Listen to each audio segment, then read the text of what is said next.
It's the start of September 2023 and I am out at our local nature reserve. At this time of year, we might expect days of late summer sun, golden wheat waving in the breeze and orchards laden with fruit. Alas, as you can probably hear, it is raining and dingy. I woke up to a surprising nip in the air today, which served as a sharp-edged reminder: autumn is coming.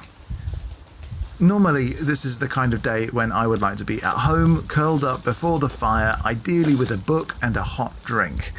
Instead, I have come out to wander through a forest that is completely green and rich with life.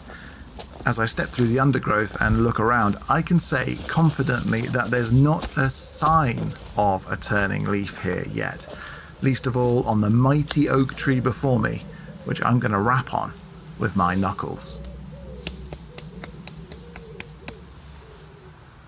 The oak is integral to the history and folklore of England. Druids worshipped in oak groves. Oak galls were the source of some of our earliest inks, and acorns, the fruit of the oak, were carried as charms to bring luck and health. Oak timber is, of course, prized for its strength and durability, serving as the backbone of the English Navy, and, more poignantly to me, as a feature of every great cathedral and almost every ancient building in this country. There are more oaks in England than any other woodland tree. They were here before people were and can live for centuries, sometimes millennia. But for my story today, I'm particularly interested in just one oak. In Windsor Great Park, which surrounds Windsor Castle in Berkshire, there is a tree called Hearn's Oak. It was planted in 1906, a replacement for a previous tree also called Hearn's Oak, which was itself a replacement for another Hearn's Oak, which blew down in a storm in 1863. Queen Victoria was adamant that when Hearn's Oak came down, it be replaced by another one, and then another one. And this royal imperative stretches back to when the first Hearn's Oak was cut down in 1796 during the reign of George III. That one was truly ancient. Yet, in a country in many ways defined by the oak, why should a single oak tree matter? Why name it? And why is Hearn's Oak found so particularly close to the official residence of every English monarch since Henry I? Well, with that thought in mind, gather close around the Three Ravens campfire and listen in. Welcome to the Three Ravens podcast. There were three ravens sat on a tree. Down a down, hey, down a down. They were as black as they might be with a down. One of them said to his mate, "Where shall we our breakfast take? With a down, derry, derry, derry, down, down." Hello and welcome to episode 22 of the Three Ravens podcast. My name is Martin Vaux. I'm a writer, storyteller and English romanticism obsessive, and I'm joined, as ever, by my partner in crime and all dark arts, Eleanor Conlaw. Hello! Got to say, the weather has definitely turned colder here at Three Ravens HQ, and I'm totally here for it. I needle felted a ghost and a pumpkin this afternoon. Bring on autumn. Yeah, I mean, summer never really happened here, but it's starting to feel more like we can genuinely gather around the campfire and tell stories now. Speaking of which, we should start the episode by saying a massive thank you and welcome to our newest supporters on Patreon. Hello to Joe, Andrew, Craig, Sarah, Ruby, Ted, Louise, Eddie, and Jean. Oof, here we go. All hail Joe, king of Patreon. All hail Andrew, king of Patreon. All hail Craig, king of Patreon. All hail Sarah, king of Patreon. All hail Ruby, king of Patreon. All hail Ted, king of Patreon. All hail Louise, king of Patreon. All hail Eddie, king of Patreon. All hail Jean, king of Patreon. What a bumper week. Thank you so much to each and every one of you. We are incredibly grateful to you for your support, and welcome to our Conspiracy of Ravens. Welcome. If you would like to support the podcast and access all of our main and bonus episodes ad-free and receive loads of bonus content, including exclusive episodes of the Three Ravens Film Club, and all of our stories as text versions, then please do consider signing up for $3 a month or $6 a month at patreon.com/Three Ravens Podcast. Speaking of which, the brand new Three Ravens newsletter came out for our supporters on Patreon on Friday, when that's packed to the gunnels with witchin' goodness,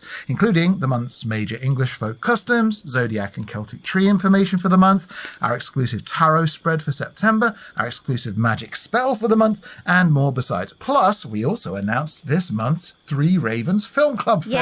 Yes, so we've gone for an absolute classic, in part inspired by the season, in part inspired by our visit to Dartmoor in our Devon episode. Beware the moon and stick to the roads, because this month we're all going to watch John Landis' 1981 folk horror classic, An American Werewolf in London. Oh, baby. I absolutely love American Werewolf in London and was very lucky to actually meet John Landis at the world premiere of Beware the Moon, which is an amazing documentary all about the making of the film.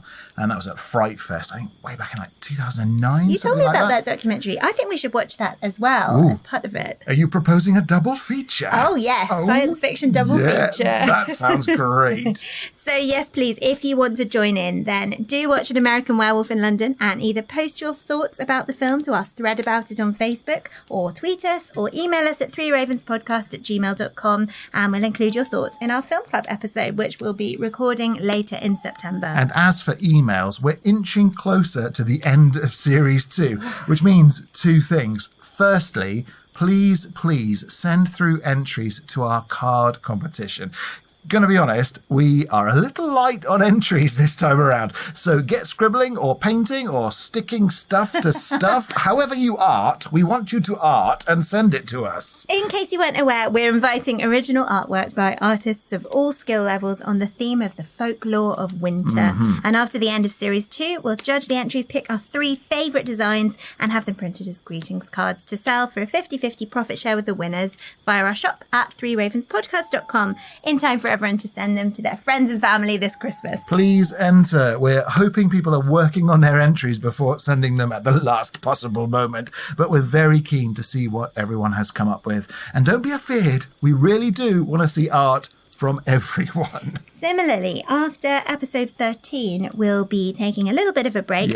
Not quite the same as last time, as we're actually still going to be releasing a run of spooky stories and other goodies in the lead up to Halloween. But we also want to release our second ever listener episode. So if you have interesting folklore from where you live, or a favourite story, or just some interesting folky anecdotes, please do send them through to us as an email to threeravenspodcast@gmail.com. The same address to send your original artwork as a JPEG for the Winter Folklore Cart Design Contest. Right, well, onwards, and we're releasing this episode on Monday the 4th of September, which is an awesome time for folky goings-on. Well, that's good. One of the strangest things about summer was coming to the realisation that the folk calendar gets really quiet through July and August. It does, but thankfully it's heating up now, even if the temperatures are threatening to drop, with a raft of folk festivals taking place this week, including yesterday being Nutting Day, the day when traditionally hazelnuts were harvested en masse,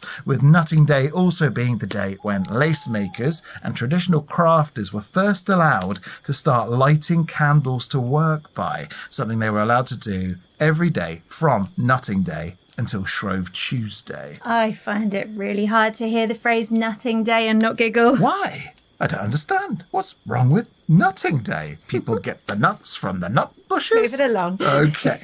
Well, in addition to that, the St Giles Fair in Oxford is taking place today, the first Monday after St Giles Day, with a massive market celebrating St Giles Street's medieval origins.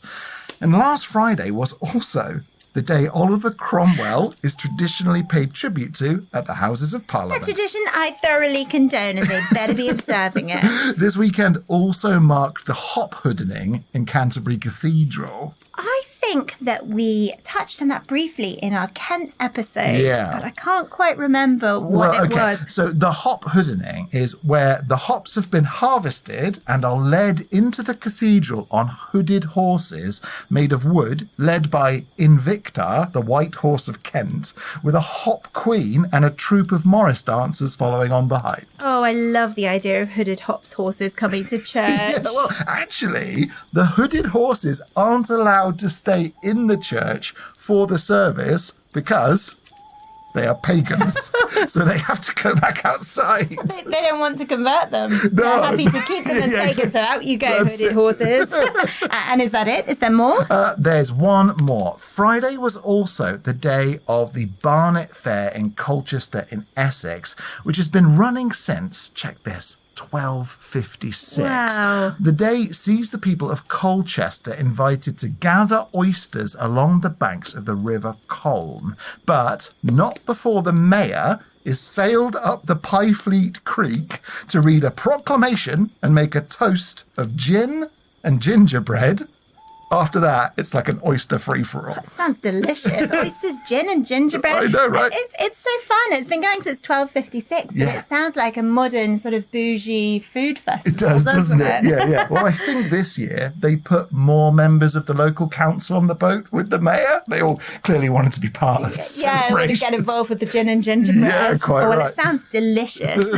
Well then, shall we unhorse the county criers from their pagan mounts and have them ring us into Berkshire? Yeah, let's do it. And just because you say you're pagans doesn't mean you can act like a load of lazy, good-for-nothing layabouts. Oh, yay! Oh, yay! Gather round.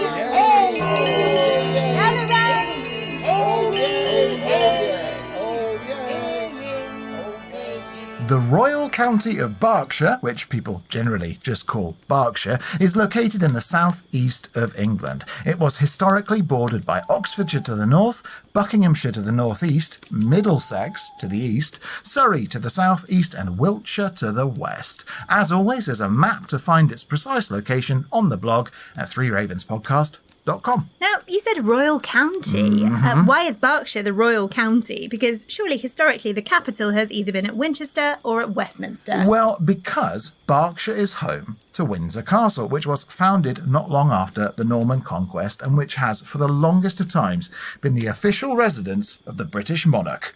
Oh, I see. So Berkshire's where the monarch lives. Although, doesn't the king also live at Buckingham Palace? Well, yes. And Clarence House. Yes. And Holyrood House in Scotland and Hillsborough Castle in Northern Ireland. Yes, all right, but the king's official residence is Windsor Castle.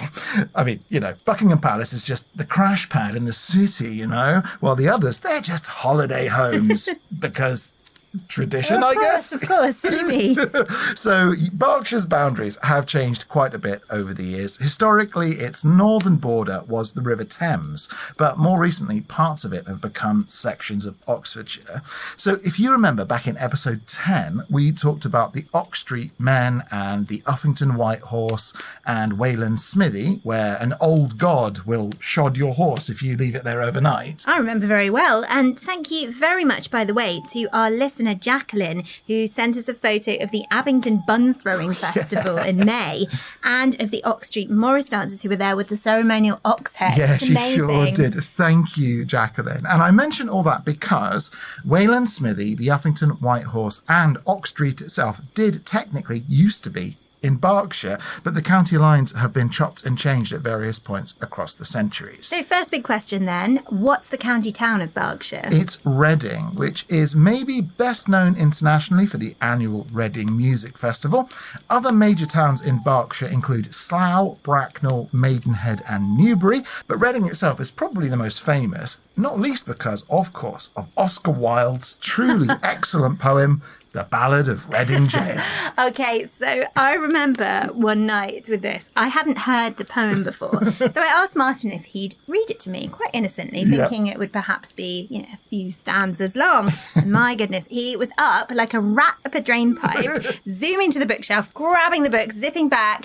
And, well, I had no idea it was such a long poem. Pretty great, though. Yeah. I just kind of wish I'd got a fresh glass of wine before you started, but it was an astounding performance. There was gesticulation. It really was something to behold. And in a way, I'm sorry it was only me who did get to behold it. Perhaps a special treat. We could record you doing it again sometime. Maybe. But anyway, sorry about denying you wine for such an extended period of time. But in my defence, if someone invites me to read The Ballad of Reading Gaol, I am not turning down the opportunity.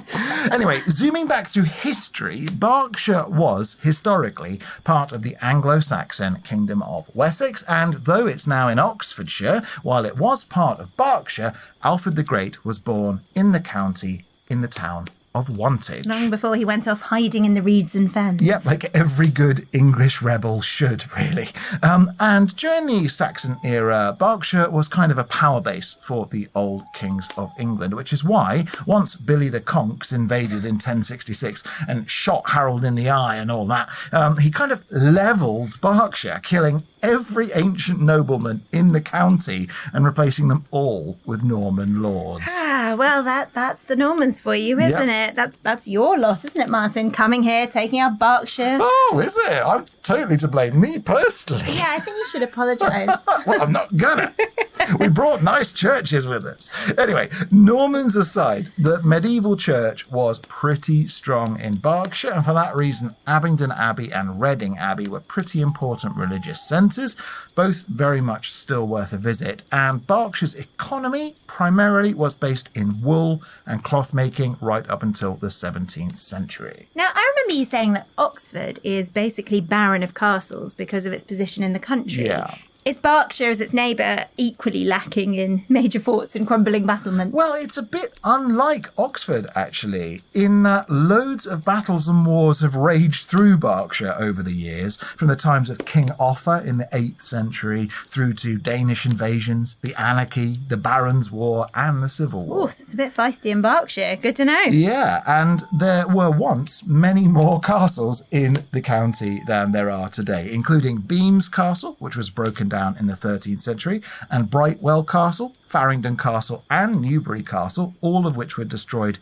a little bit after the Anarchy, and Hampstead Norris Castle, which was once a Norman motte and bailey. Still, most of the castles in the county are sadly now just earthworks. See, I find it difficult to get very excited about earthworks. I mean, I do like the sensation you sometimes get standing in a place, but if I'm going to a castle, I want, a bit of a romantic ruin, ideally, some sky windows, maybe some worn stone stairs that aren't safe to run up, but I'm going to have it to try anyway. And when I'm looking at an earthworks, I do sometimes think, well, that is a big lump in the ground. Yeah, I know what you mean. And some of the castles in Berkshire, which don't exist now, were once really important. One of them, Yattendon Castle, was trashed during a pretty exciting Civil War battle.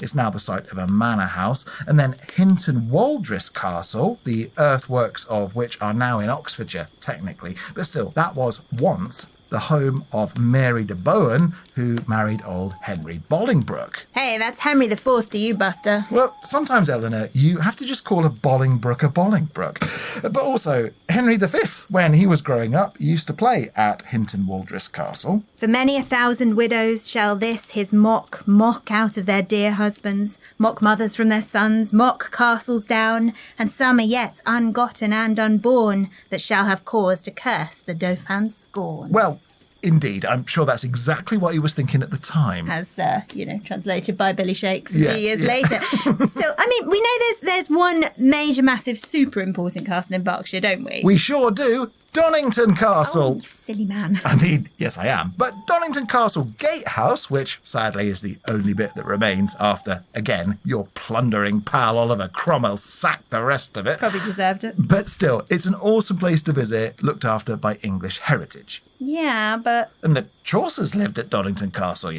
Geoffrey and that, with his Canterbury Tales and everything. Ooh, I didn't know that. But honestly, Martin, Windsor Castle. Yeah, fair play. Windsor Castle, which is an insanely beautiful and incredibly important place. First built by William the Conqueror, then inhabited by Henry I, it is the longest occupied palace in Europe. It features astonishing sections of architecture, including the 15th century Chapel of St. George, as well as a wild mishmash of all sorts of British phases of design, from Restoration through to Baroque, Rococo and Victorian. It famously nearly burned down in 1992, and if you're anywhere near Berkshire, then it's one of those places you really do need to visit, even if it does cost a few shekels to enter. But the Great Park's free. Apart from the private bits, which you can only enter if you're a member of the royal family. Which we're not, and which is why I think Oliver Cromwell may have had a point. Because there are trees in the private section of Windsor Great Park that are over 1,500 years old. Whoa. I want to see them, but I can't because King Prince Charles won't let me. Yeah, he's a stickler for the rules, old King Prince Charles. We need to stop calling him that. It's just King Charles. No, he's not. He's King Prince Charles. That's his name. He's been Prince Charles for our entire lifetime, in our defence. Yeah, he can't suddenly start being king and expect us to change. No. So, does it have a motto? What, Berkshire? Yeah. No, actually. Really? Come on. I know. It does have a pretty cool county flag, though, featuring an oak tree and a stag. Well, that redeems it a bit, but at the same time, it also kind of reminds me of the ancient oak trees I'm not allowed to see. Okay, well, let me try and distract you from the thorny issues of hereditary monarchy with some folklore. I'm listening. Okay, well, there is a lot, and I mean a lot, in Berkshire, so where would you like to start? Silly customs, spooky ghosties, or ancient legends? Spooky ghosties, please. Very well. So here's quite a good one. The Headless Ghost of Hampton Pie. Hampton Pie? Yes, spelt P-Y-E. Oh. He was a person. And so the story goes. Back around 1700, there was a young man called Hampton Pie, son of a local gentleman, Sir Robert Pie, from Farringdon. But Sir Robert had remarried, and his new wife wanted her future children to inherit the title and lands and so on. So Lady Pie bribed a naval captain and had her son, Hampton, press gang. Oh, devious Lady Yep, Pie. I know, right? So off Hampton went into battle during the Spanish Wars under the command of George Rooke, where, horror of horrors, Hampton's head was blown off by a cannonball. Oh, poor Hampton Pie. Yeah, poor Hampton Pie. He was buried at sea, but wanting to appear like a good grieving mother-in-law, back home in Berkshire, Lady Pie organised a memorial to her dead stepson at Farringdon Church, during which, to her horror, the ghost of Hampton Pie appeared holding his blown-off, mangled head, causing all sorts of ruckus and alarm. Unsurprisingly, blimey, no one wants the headless ghost of the deceased gate crashing their own memorial service. It's unseemly. Now, Lady Pie, who freaked out, apparently then confessed what she'd done to Sir Robert, and that was their marriage over and done with. Justice. Excellent. But that's not all, because apparently after that, Hampton's headless ghost was known to appear to the old captain who press-ganged him, George Rooke, haunting him at his residence in Bath right up until George Rooke died. And then, after that, the ghost was regularly seen inside Farringdon Church and in the churchyard right up into the Victorian era, when it was finally exorcised. Okay, that's excellent. Berkshire, you're redeeming yourself. Excellent work, Hampton Pie and your headless ghost. So, what would you like now? Another ghosty, or some silly customs, or an ancient legend? Can I have a silly custom, please? Your wish is my command. So, a pretty funny little folk character from Berkshire's history is the Vicar of Bray. This character is supposedly based on a real person, Simon Allen, who was said to have served as the vicar in the village of Bray in Berkshire across the reigns of Henry VIII, Edward VI, Mary I, then Queen Elizabeth I, meaning he had to keep changing his religious beliefs and behaviours over and over again to basically just keep his head. Oh, that's great. So he just changed his mind about what was good vicaring and what wasn't. Yeah, exactly. And it was apparently a common insult across England, starting from Berkshire, during the 18th century, to call someone who changed their principles to suit the political moment a Vicar of Bray. And the man himself was written about in a text called The Worthies of England, published in 1662, which says of him, "This vicar, being attacked for being a turncoat and an inconstant changeling, said, 'Not so, for I always kept my principle, which is this, to live and die, the Vicar of Bray.'" Fair play to the chap. I mean, I admire that. We must have spoken about this a bit in the past on the podcast, about just how confusing it must have been to be Catholic, then Protestant, then Catholic, then Protestant again. Yep. People must have had to be really nimble to survive, especially so close to the seat of power. So Very true. Good for the Vicar of Bray. Now, aside from calling someone a Vicar of Bray, Berkshire is also the county famous for being the home of Hungerford, and I refer you back to episode 7 for this one, as Hungerford is where you will find the only surviving annual Hocktide festival in England. Hocktide, the Tiddyman. Yes, the Tiddyman. And lots of kissing, if I remember rightly. Ale tastings, parades. It's a right old time, Hocktide. Are there any more weird festivals in Berkshire? Oh, yeah, loads more than we have time for. But to offer just one more, in the village of Cumnor on Christmas Day afternoon, it's traditional for all the parishioners to head to the vicarage where, for hundreds of years, they have been entertained and served with ale and beer brewed from 4 bushels of malt, bread made from 2 bushels of wheat, and over, check this, 25 kilograms of locally made cheese. Oh, it sounds like a party. Though going anywhere after Christmas lunch seems pretty unlikely for me. I basically just need a comfortable chair to call home. Even the siren song of 25 kilos of cheese might not be enough to rouse me from my postprandial malaise. Well, time for some ancient legends then? Oh, go on. Okay, well, there is tons for you to pick up on in our second lap of Berkshire next year. But here are 2 quick ones about kings called Edward. The first pertains to Edward the Confessor, who lived in the 11th century. So the story goes, there was a woodcutter working in the forest of Buell who got tired, went to sleep, and woke up blind. Oh, poor guy. Not the best job for a blind person, cutting wood. No, very true. So luckily, this woodcutter had a premonition that he should visit all of Berkshire's 87 churches and offer a prayer at each. This he did, going last to Windsor Castle, where he explained his travails to the king, the aforementioned Edward the Confessor, who sprinkled holy water on the woodcutter's eyes, enabling him to see once more. Well, that's very wholesome. It really is. Then, for my other legend, it said that in the 14th century, Edward III, midway through the grand ball he was hosting at Windsor Castle, noticed during a dance with the Countess of Salisbury, aka Joan, the Fair Maid of Kent, that poor Joan had lost her garter, which had fallen from her leg onto the dance floor. I hate it when that happens.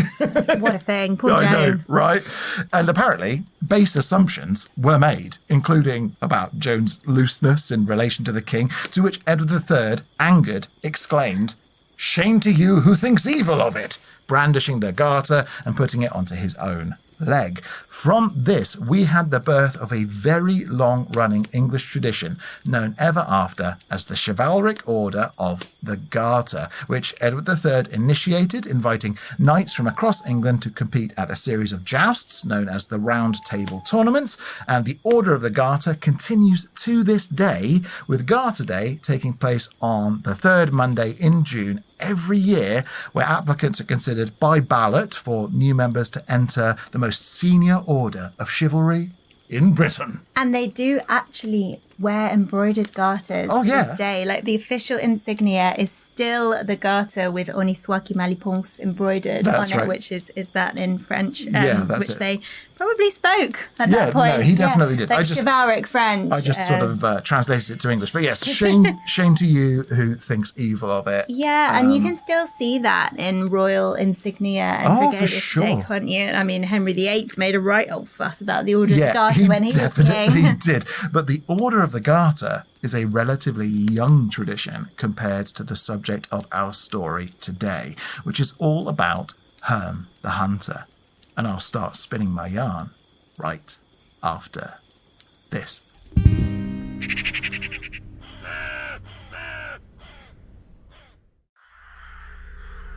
Dearest Mary, how I crave to see you. The shocks I've had to my heart and to my mind are the stuff of which some men never recover. Were it not for your love of me, I too may have lost grasp of my senses, as has he. But he's not mad, Mary. It's not what I thought. I've seen with my own eyes the truth of it. Our most noble king is no lunatic. Rather, he's haunted by a fiend, most ancient and abhorred, afflicted with a curse I fear may never be lifted. As you know, my father was the first in our family called to serve the king. That was in the year 1788, when I was still in pursuit of my fellowship at Gonville and Caius College. I was at this time intermittently employed as a physic in Grantham, working alongside my brother John. He, being older, accompanied our father down from Lincolnshire to London, and there he repaired to the White House at Kew Gardens under the strictest conditions of secrecy. You know, my love, that the Willis family are not from an ancient or noble line, and that our fame and wealth, such as it is as direct result from the efforts of John and my father at the treatment of our king. For all the kingdom knew of the madness of King George III. Nay, all the world knew of it, and so those men who, by their skill, cured him of it, well, the world was open to them like a pearl revealed within an oyster. I was at that time but 28 years old, a decade from meeting you that fine summer's day. And now I know you're at home in Buckingham Street with our angel Robert, no doubt babbling on your lap. It's of great shame to me that I cannot be with you, and my heart burns to know the ignominy heaped upon men such as I, who wed though forbidden to do so. As a Cambridge fellow, I may have duties to perform, and no greater duty than this which I have undertaken to do, and so we must remain apart, our love a secret. But I'd always believed that once the king again was well, I could return to my duties as a father and as your beloved. Alas, for what I have seen tonight chills me to the core, and gives me fear that I should never be able to return to your side, for our king's malaise is not of the mind, but of the body politic. Yet how to treat this ailment? For I remember well father's return to Bourne as a famous man with an annuity of £1,500. It was with these funds he opened Shillingthorpe Hall, his second sanatorium, following the model of Grateford Hall, his first great success.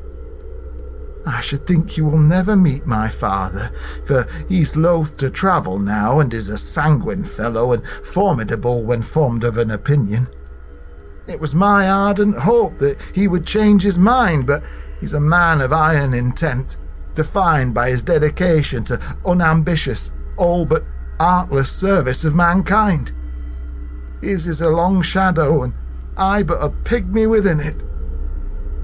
As a boy, I saw him working with those men and women, all thought mad beyond mortal aid, all of whom he set about working on the lands of Grateford Hall. He put them to as labourers, ploughmen, gardeners, threshers, thatchers, all attired in black coats with white waistcoats, black silk breeches and stockings. Each looked so neat against the russet earth and wide sky. He even had the head of each bewigged, well powdered, neat and arranged, and it seemed a miracle that in that atmosphere of health and cheerfulness he aided in the recovery of every person attached to that place. Perhaps, Mary, you are unfamiliar with the ways of the asylum, but they are, for the most part, rotten places, little better than prison cells. Across this land, Christian souls are abandoned to gibber in their filth, but Father has always said, treat a soul as less than human, and so their faculties will remain. His methods were in contrast to the likes of Bailey and Heberden, the first physicians to treat the king, great men of their day, but they did burn the monarch's skin as if he were possessed by a demon, striking his person and restricting him within the confines of a straightening jacket. The bleak nature of these treatments were hateful to my father, who instead set the king to work of all things. So it was that His Majesty took to planting flowers in the great gardens at Kew, engaging in daily exercise and toil and companionship from my father and with John. This is how King George recovered. Yet now his illness has returned with threefold strength, and knowing its root cause, I fear there's little hope, though to say so feels like treason. You see, when John, who'd accompanied our father at Kew, returned to the practice at Grantham, he was quiet on the matter of the king. I spent many an evening and a good deal of port wine in an effort to loosen his lips, but John is a faithful and trustworthy man, irrespective of the £650 he receives each year from the king as a reward for his past labours. When I would ask of him, his face would darken, and he would say, "Robert, speak not of it," and I would know to let it be. Only now, with father too old to travel, as you know well, it has fallen to John and I to attend his majesty, and so, before we came here to Windsor, John finally abated and revealed to me the truth. I remember his white face and bright blue eyes as he spoke, his hair already grey as wire. His nervous disposition caused his fingers to shake about his wine-glass, and he looked down as he spoke as if ashamed. The trouble, he told me, began in 1775, Robert, much earlier than most know, for it was then that the king first saw him, the Green Rider, galloping through Windsor Park. It took a while for John to explain it fully, but it seemed the rider he alluded to was a phantasm seen only by his majesty, a stag-headed man, he said, with antlers growing from his hoary skull, his skin covered with myriad mosses and lichen. When John first told me of such, I laughed, thinking he was pulling my leg, but he shot back such a look of thunder that I knew I'd transgressed upon his honour and that of the king, so I begged forgiveness both of him and the king and of the Lord our Saviour. Thusly I learned that the Malays began in earnest when, across the wide Atlantic Sea, battles were raging at Lexington and Concord. Our American brothers had risen up against us, and so, amidst this bad news, it was said the king first noticed the Green Rider about his palace at Windsor, thundering through the park on a horse of leaves and tree roots with eyes of coal-red flame. There are legends of this place, Mary, of that rider, stretching back to the time of Queen Elizabeth and earlier still. It's said that on the threat of Spanish invasion, she saw him and called on Dr. D, who too saw him and heard him rattling his chains and leading hounds of pale blue fire about her forests. It's said that after he's seen, all the cattle hereabouts give not milk but blood, and for as long as there's been in England, when it's threatened, then the Green Rider is said to appear. Well, my father, being an ardent student of nature, thought these stories of the king to be some form of delusion, a children's story heard by His Majesty as a boy, twisted into a living fantasy. So it was that, although the king was said to often speak to the rider, who he said even came to his chambers, communicating to him in an endless babbling stream of speech in his apartments, all through the night as well as the day, once repaired to Kew, away from the ancient forests of Windsor, the monarch made a recovery. My father was said to have convinced him in time that his talk of the Green Rider was but a product of an overactive mind. With this knowledge, John and I attended His Majesty at his palace at Windsor, beginning our treatments last August. And though I came to that most grand of palaces with no doubt in my heart or mind that His Majesty's tales of the Green Rider were but delusions, I've now learned better, and I must speak of it to someone. John has sworn me to silence, and so that someone, my darling, must be you. You hold all my greatest secrets, the most sacred of all, our son. And though it is a burden, you must keep this one too, for as long as you live and ever after. And though you may think me mad, know, my love, that I am hale and well, but I have seen such things as would shock a lesser man to death. As I've told you before, in prior missives, attending to His Majesty is not a task for all hours of the day. The king is in a weakened state and must spend some hours at rest. So, between John and I, it is not unknown for us to have spans of several hours in which to perambulate through the woods and gardens surrounding the palace. Even now, they are subject to countless improvements by none other than that great architect of our age, James Wyatt, who I'm yet to meet, but one day I hope to. It is a place of marvels to walk through, Mary. In recent years, it was the great work of Paul and Thomas Sandby to improve, with the long walk as laid out by Charles II, flanked by elms planted by William of Orange. It was the Sandbys who expanded the lake at Virginia Water, adding a waterfall and the obelisk pond, dedicated to the king's brother, the Duke of Cumberland as he was, God rest his soul. It is a place of great tranquillity for the most part, and of great magnificence. In one area there is a complete set of ruins, built by ancient Romans. Ruins the king himself had brought by ship from Tripolitania on Africa's barbaric coast. I've walked amongst these ruins and touched them, and thought of the same sun shining on those stones that shone on Julius Caesar in the days of antiquity.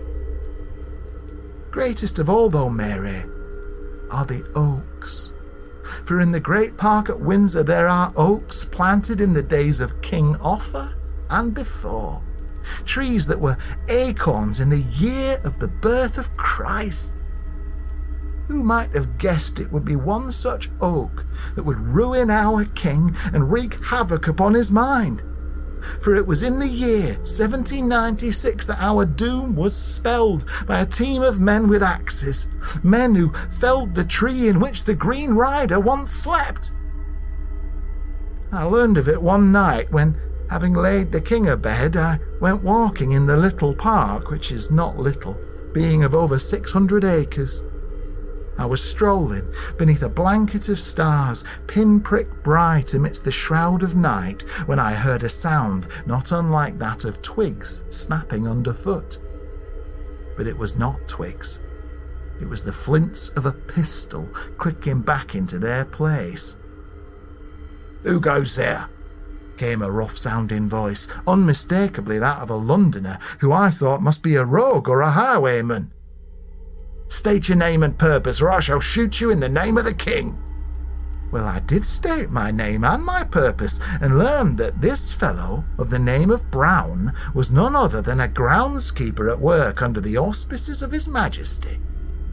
He told me that though the king had all the deer of the park killed or chased off before even my father had attended him, it was still the duty of Brown and men like him to patrol thereabouts in case of thieves or poachers. "But I'll tell you now," Brown said, "you need not fear of poachers here. Only the unwise stalk this stretch of land at night. For all round here know, elsewise Herne the hunter will give chase and know them for his quarry." He scared me in how he spoke, with a black-toothed smile. It was the first time I'd heard the name, but I heard then from Brown of the history of Herne the hunter and of the ancient oak in which the spirit of that forest used to dwell. "Some say," Brown told me, "he was once a poacher caught by King Henry, wrapped in chains and hanged upon that oak. Others say he was a cuckold, for wearing antlers is a punishment of old for those what cannot contain the lustings of their wives. But I know the truth, for I've seen him, and if he's not an ancient spirit of this land, then I never lived. And since that oak came down, he's not bound to nothing. He's free to ride, and does, you mark my words." I parted from Brown that night, shaken but resolved. I reported to John of what I'd learned, and John thought me a fool for believing Brown's stories. But I said to John, warned him that if it were true, and the king had cut down the oak in which the Green Rider dwelt, perhaps that was the cause of his worsened condition. John made me swear I would not speak to His Majesty of it, and for a time I did not, but last night, which was a quiet evening, I did just that, saying to the king, "Your Highness, tell me of Herne the Hunter." No sooner had I said the name than His Majesty turned as pale as snow, his mouth forming into a small, pale-lipped circle, his words falling out of him like his voice was very far away. "Tried to chase him off," he told me. "Had the deer shot. No more antlers. No more horns. No more drumming. No more drumming in the dark." I knew I'd made an error, for then the king would not speak sensibly for many hours, rambling again of the dark drummings he'd heard, and of the Green Rider, his hounds, his horse of leaves and roots, and of the language which echoed in his thoughts but that could not be understood. In time I had no choice but to treat him. I gave him a dosage of laudanum to make him sleep, and once he was calmed, I stormed from his apartments and went myself, my face hidden in shame, out into the little park. I pulled my cloak about me, cursing at myself and intending to find Brown and learn more of the ancient spirit in hope that I might do something to help His Majesty once and for all. But the park, it is so big, Mary, and the trees are so high and their foliage so abundant that though I thought to cross one part quickly, ducking into the tree line and emerging near the site of the fallen oak, I became turned around, and then I was sorely lost, wandering for what felt like hours. I had time on that walk to think of a great deal. I thought of you, Mary, and little Robert, and of my father, and the hopes I have as a man. For it's my will to lift mankind out of the darkness and better the lot of those thought mad and beyond repair. And my failure to do so for our king, the shame of it saw me suddenly set to weeping, knelt in the tangled ferns of the forest floor. I smelled him before I saw him. It was as the smell after a thunderstorm, mixed with the wet and heady stink of peat. It made me start up, as if to stand, but then I froze in fear, hearing Brown's words in my mind, for if I moved, I feared he would consider me quarry and hunt me until his hounds tore me apart. Oh, the hounds, Mary. You can't imagine them. Moving like a river, tumbling, surging, flowing in shimmering blue like a glowing wave of blood. Though they howled and barked and scratched and leapt, they were silent as a tomb, moving through the trees and round about like flood waters with ears and tails and teeth. But his steed was not silent. Neither was it a horse, or even much of a horse's shape, for though once there may have been a skeleton of a stallion beneath what it has since become, the animal is barely recognizable. Its hide is not leather or hair, but made up of 1,000 leaves, of birch and ash and alder, of hazel, spruce and yew. Its mane is of holly, run through with berries red as blood.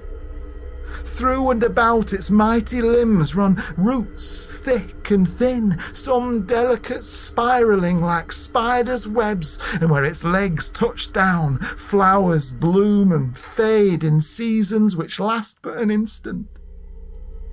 And atop that steed, in a saddle made of fungus grown wide and slick and yellow-grey with age, speckled with mushrooms and toadstools, masked in a haze of spores and pollen, rides Herne, the most ancient thing in all imagination.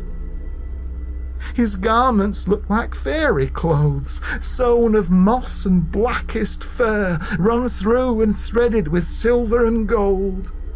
All about him he wears not chains, but ancient leather straps loaded with tools of flint and bone.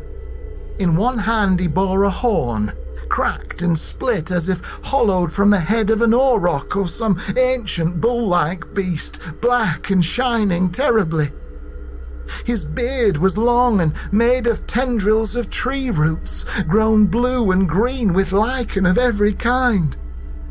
And on his head was a skull, the skull of a great stag, white beneath the moon, antlers stretching wider than the span of an albatross, shooting from his head like captured sunbeams, vicious points of bleeding velvet, ragged, hanging, covered with bells which did not ring, and signs on stones I could not read.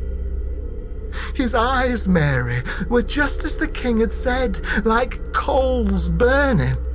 So were his steeds. And though the vision of him is something I will never forget, it is the sound of his voice that haunts me. Like the breaking of stones beneath water, or the splintering cracks of a sapling bent back far too far. There was the wind at the edge of it, whistling through grass, weathering rocks, and the sound of it smelled somehow. His words stinking like a storm, lashing a desert, making it grow with slimy things that walked and spoke his tongue and followed after him. He turned to me and he spoke, and I saw then the golden crown upon his head, made of twisted gold, and saw about his waist a girdle holding a sack, and his steed moved by, grain spilled from that sack, ghostly white as moonbeams, landing on the forest floor and vanishing where they fell. It was then, Mary, that I felt myself losing my mind. So, though he spoke, the rushing, heady smell of his language drowning me, clattering and clicking, buffeting and breaking, I closed my eyes and prayed to God and thought of the best thing I could in this world. It was of you I thought, Mary, of your love. And it was you, your face in my mind, which made all the horrid words go quiet. When I opened my eyes, he was gone, and I wandered many, many hours more, lost in those woods, all until Brown found me and led me back to my apartment. I don't know what to do now. Whatever must have trapped him in that oak has freed him, and no force on earth can contain him, of that I'm sure. For the king I can only do so much, for he's not mad, but knows the truth. That England is in crisis, and as long as this state remains so, he, our Majesty, will not know peace. Of all the things I can do, there's only one which I'm sure is right, and that is to love you, Mary, and I will do all my days. How I wish you were here to hold me. How I fear that creature will return. Oh, I must rest. Soon John will come and expect me to attend to my duties. I love you now and always, Mary. May your face be the first one I see when I dream. Yours always, Robert Darling Willis, M.D.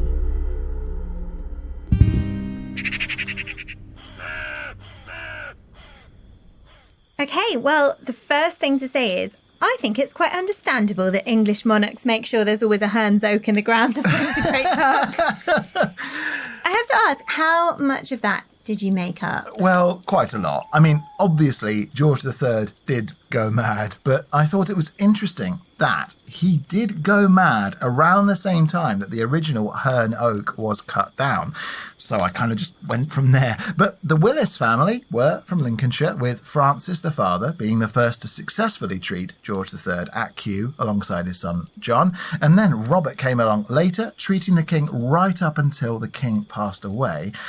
And he also went on to be in charge of all of London's asylums at the tail end of the Georgian era. That's so fascinating. I think it was a really interesting way to come into the story. Oh, thanks. From the George III angle, which I don't suppose anyone's thought to do before. Well, hopefully not. Well, hopefully not, absolutely. So what about the Herne the Hunter legend? Where does that originate? Well, as you mentioned at the end of last week's episode, the legend of Herne the Hunter is mentioned in Shakespeare's play, The Merry Wives of Windsor. But the way the story is relayed in that play, it's as if people in the audience well knew the myth. And as far as we can tell, nobody actually committed it to paper before that time. So we're just not sure where it came from. That's interesting because I think the gag in the play works on the understanding that people will know what they're seeing. Yeah, exactly. So it's a purely oral tradition before the Merry Wives. That's right, as far as we know. I mean, it might be in the British Library deep somewhere that no one's not found or somewhere else. But or under a different name, I guess. Yeah. I mean, we've encountered similar horse-riding forest spirits and wild men before in other counties.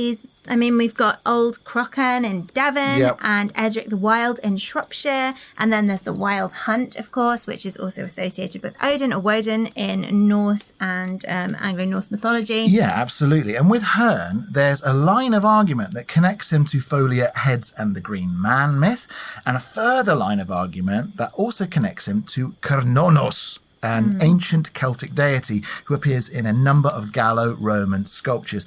Are you familiar with Cernunnos? The name rings a bell. Am I right in thinking he's a sort of nature god? Yeah, a horned god, usually displayed sat down. Some people associate Cernunnos with imagery and poses that later became Baphomet, with the crossed legs and fertility symbols. He sometimes holds a horn of plenty, a cornucopia, sometimes a golden torque, sometimes a snake, sometimes a bag of grain. Yeah, now as soon as you said horned god, of course the alarm bells started ringing. So in Wicca, the horned god is the kind of male counterpart to the mother goddess or the triple goddess. Yeah. And the horned god, it moves through the phases of life through the wheel of the year. So he's synonymous with the Oak King and the Holly King. Yep. So he sort of moves from youth to father to sage. It's the stages of manhood in the same way. That. And obviously the Holly King and the Oak King slay each other in midsummer and midwinter solstice. So I tried in my story to basically write it in such a way that Herne the Hunter could be any or all of these versions of him that we variously hold dear, depending on our belief systems. I see what you did there. Hold dear. Oh, God. Top punish there, Eleanor. And one last thing about Cernunnos and the horned god. The pentagram, or five-pointed star, is the symbol most associated with this ancient deity, with the points of the star relating to his horns, ears, and chin. Ah, that's interesting. I'm just drawing that in the air now to see how that works. I guess the name as well. Yes. Cernunnos. Hen. Yeah. Could be something like there. could be something there. Yeah, Might be a little bit tenuous. I feel like there's an academic paper in there somewhere. Yes. Take it away, academic friends. Absolutely fascinating. Well, thank you, Martin. And so what do we have this week by way of correspondence? Well, we had a lovely review on iTunes this week from Henge Dweller. Great name. Who wrote, "Fantastic and thoughtfully done. Have only just started listening to this podcast after a recent discovery, and boy is it good. Fantastic thought and research into every podcast and thoroughly enjoyable storytelling. Would recommend this podcast to anyone who loves tradition and folklore. Love the quirky folk remedies." Oh, that's so nice. Thank you so much, Henge Dweller. And I'm picturing you living in a little house in the centre of Stonehenge. Yeah. And so please, if you haven't already, hop onto iTunes or Apple Podcasts and write us a review. Yes. Or drop some stars on Spotify or wherever you get your podcasts. Every little bit really does help, and we absolutely love reading what everyone has to say. We really do. Speaking of which, we've had some genuinely lovely emails and messages this week, including from Catherine, who sent us an excellent tidbit that we'll be including in our second listener episode, from Millie on Patreon, who was in touch about the amazing sounding Ely Eel Day Festival in Cambridgeshire, which we must attend next year. It's known for including a parade with an enormous eel as performed by several people wearing a massive costume. It looks incredible. Oh, we must go. I'm well up for that. Gary also wrote to us saying, "I'm a Yank Anglophile and just wanted to take a minute to tell you both how much I love the show. I love all the history, the folk legends and your wonderful stories. Next fall, I'm planning a trip to England and I'll definitely be using the show for ideas for things to do. Keep up the great work and I'll keep listening." Thanks so much, Gary. He's from Michigan, by the way, which he says is shaped like a mitten. That is a great way to remember states. Why aren't we doing that for our counties? I know, right? Berkshire is shaped like a sort of splodge. Because most of them are sort of splodges. That's why we don't do that. I like the idea of Michigan as a mitten. That's really nice. Yeah, it's really cute. We also have to give a huge shout out and massive thanks to our likers, commenters and super sharers this week, including Simon, Ruth, Michelle, Mary, Vivian, Laurie, John, Beth and Sharon on Facebook, CLWXO, Lady Halakadens, Rachel Creates and Margaret Inglis on Instagram, and Anthony Smith, Psyche Cinema, Grim Graves, Johnny Valentine and Dora Moon on Twitter. Honestly, this week went bonkers on social media, so thank you to everybody who liked and commented and shared. And if we didn't mention you, no, we still massively appreciate and notice and are eternally grateful. Do please keep going, everyone. Yes. Tell your friends, strangers in the street, anyone with ears to hear and eyes to read. And please also flap on over to join us on social media via facebook.com/3 Ravens Podcast, Instagram at 3 Ravens Podcast, or Twitter via 3 Ravens Pod. And of course, if you would like bonus content, including exclusive episodes such as next week's Patreon exclusive Autumn Equinox Mega Mabon special, and all of our mainline and bonus episodes ad-free, as well as all sorts of other goodies, please consider supporting us on Patreon for $3 a month or $6 a month at patreon.com/3 Ravens Podcast.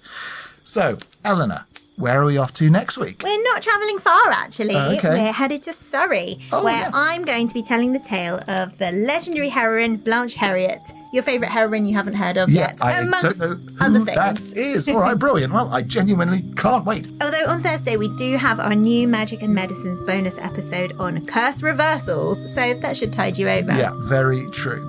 Well then, until next time, while our story's gone that way, we'll go this way. And remember, don't whistle till you're out of the woods. Thanks and credit go to BerkshireHistory.com, the National Trust website, English Heritage website, and the team at Windsor Great Park, all of whom and which were very useful in my research for this episode. Our theme song is the traditional folk ballad 3 Ravens, performed by Eleanor Conlon and Ben Harbour, and our logo is by Ollie James Dare. The 3 Ravens podcast is a Rust and Stardust production, written and produced by me, Martin Vaux. Thanks for listening. God sent every gentleman, such hounds, such hawks, and such leman, with a down, derry, derry, derry.